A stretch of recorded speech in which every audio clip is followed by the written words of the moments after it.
Yo, what is going on, everybody? Happy Thursday. 401 Jake here. I hope you've had a great week so far. I just did a interview podcast. I got to get through one of my most favorite friends of all time in the industry. His name's Ben. He has been with me through this whole 401k life that I've been living for 5 straight years, and he's just an incredible guy. And so he's got to get the actual interview through his compliance. So once that is done and out there, I've got some good stuff for you.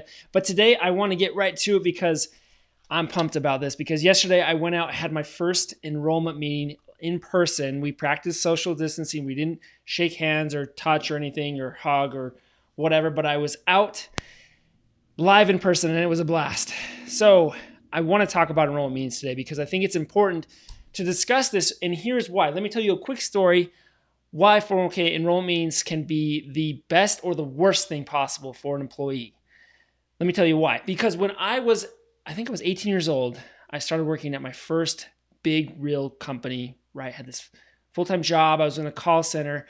And I remember, I think a couple weeks in, I got invited to this 401k meeting. No idea what a 401k was. I was like, cool, let's go. I show up to this meeting. It's a big room. There's a couple people at the front dressed really nice, really fancy. They have their overhead projector going and they were showing some slides. And it was, I think, over an hour long. It was so boring, literally showing me just charts of the market and almost trying to scare people into, hey, you better do this 401k. And, it's a really good thing. It was the most bland, flat, like unexciting, unappealing sales pitch I've ever heard in my life. And for like 5 seconds in, I was just like, screw this. I'm not gonna do this. And so I tried to listen, but it just got worse and worse and worse. And I did not participate in my 401k.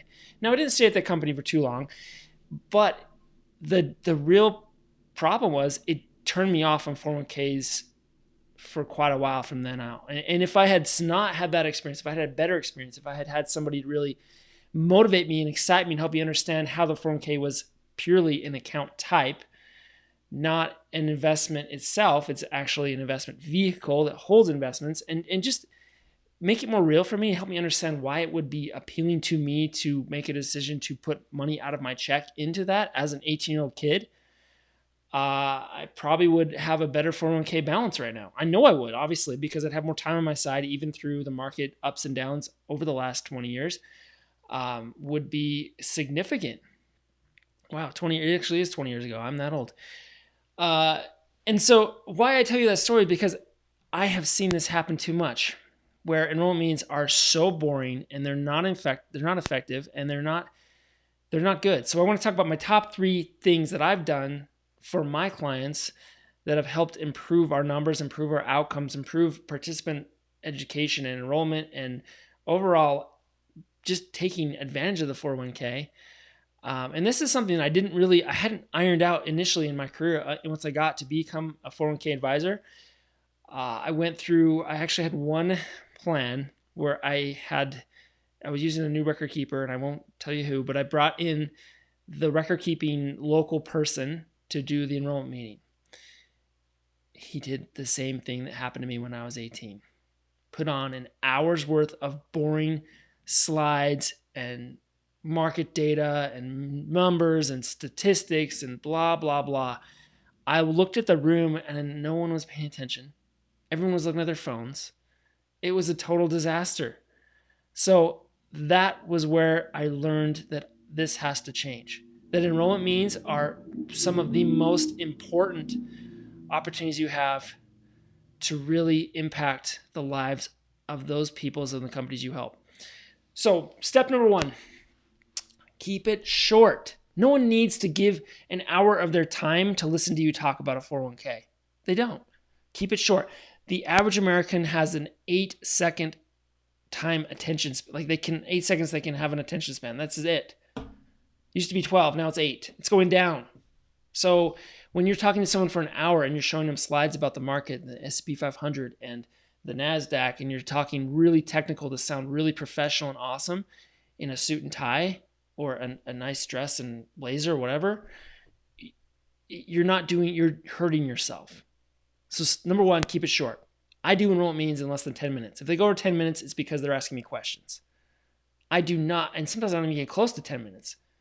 I cover, and which is step number 2, only the things that they care about.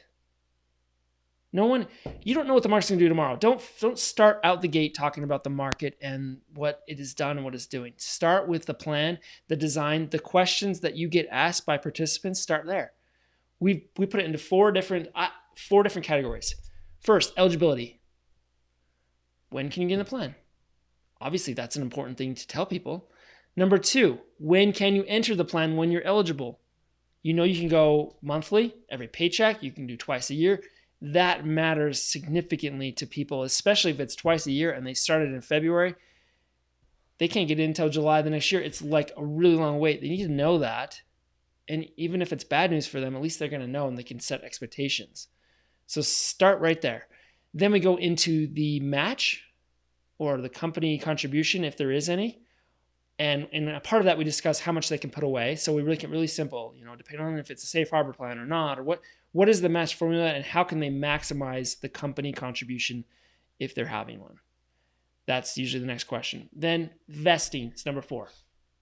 So if you cover all those things and help them understand what impacts them from a plan design standpoint, then it's okay to touch a little bit on the investments. You're going to need to talk about Roth and traditional, and you need to talk about the investment lineup and how to determine. But as soon as you start talking about that, just watch the room start to glaze over, because it will. That's why you have target dates, because a lot of people just don't want to have an interest. And so I say that right up front. I say, if you don't care about investments at all, don't worry. We're going to take care of you, because we're going to take your birth date and we're going to put you in an investment that fits the best we can to you if you don't want to manage this or have any interest learning it. Then they can tune out. That's fine. At least they know we're taking care of them. That's why you have a QDIA. That's why you have to have that in your plan to keep it compliant. The third thing, and this I think is really where you start to learn a lot about the participants and you can solve some real problems, is leave time after that quick 10-minute intro of all those 4 important things to meet with people one-on-one. Most people are not going to ask their questions about their financial lives in front of a group, especially a large group. If you're dealing with a large company and you've got 50, 20, 100, whatever amount of people in the room, they're not going to raise their hand and say, hey, I don't get what Roth meant, or I have this inheritance, or I have another 401k. Yes, you can address some of those questions as a group, and some will ask, and that's great because there's probably more people that have a question about rollovers. So you want to touch on that anyway. But if you can leave time and open up your slot of your schedule that day after that meeting to literally just give them all your full attention, you're going to find out a lot of good stuff. And when you do that, document what you're doing. So make sure that if you have stuff that needs to be you have to follow up on, make sure you assign that to someone on your team or you assign it to yourself so you don't lose track of the things that you need to be doing. Because that is the worst thing to do, is drop the ball when you've come in and done the first enrollment meeting and you don't follow up with some individual. Guess what? They're going to remember. You talked to maybe a lot of people, 100 people possibly, but they're going to remember they talked to you. You're the one 401k person they talked to. And when you do that, this gives you another great list of things that you've done as their advisor to show the plan sponsor or the committee or whoever's in charge of the plan for the company. Hey, just so you know, that we did all of this extra work. These are some topics that we found some consistency on. A lot of people didn't understand this. A lot of people were curious about this. Maybe we could do a Zoom webinar or something where we can teach the whole group, because there's probably more people that have this question that didn't reach out and didn't come meet with us one-on-one. So it helps you because you're listening to what the participants need and what their problems are. And you're finding out that there's going to be probably more people that have that. You know what content to bring them. So you're not just thinking, well, we're going to come talk about the CARES Act again. Okay, what's new? How about you talk to the participants about what is really what they're struggling with? That to me is key. So again, keep it short. Talk to them, giving them the information they actually care about.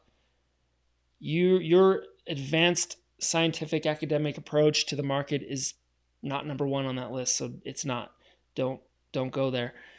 Number 3, stick around for one-on-ones. This is your wonderful opportunity to shine and to show some real value as the 401k advisor. And depending on how your office is set up, you may have a team there to do that. I've done that before. We bring a whole team. We split up into different rooms. But just prepare yourself and tell the client beforehand that that's going to happen so that people can kind of be ready for it. The more you can communicate up front, tell them how to be ready for the meeting, the better. So they know it's a 10-minute meeting with one-on-ones after. That will really help them. They can create a sign-up list. They can do some sort of email blast, whatever. But that's the way I found Enrollment Means to be the most successful. I always feel almost like this 401k high of excitement after these meetings. I just enjoy it. I enjoy helping people. And I hope that you get that same feeling when you do Enrollment Means, because if you don't and you dread them and you hate doing them, you might want to rethink doing 401k business. Because if you don't have that true behind why, I really want to do this because I love helping people, it's going to be a struggle.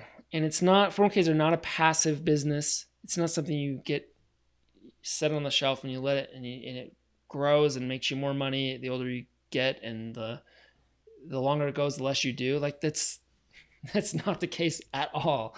It's very opposite of that. It takes more work, more effort, and more consistent help and guidance to the participants and the plan sponsor and the company as they change. So if you follow those steps in your own means, I promise you, you will see some better results. Get away from, you don't need to prepare this big, long PowerPoint or, market analysis. That's my opinion. So take that as you want. And if you feel like that's where you bring the most value, great. But I would really focus on what they care about first.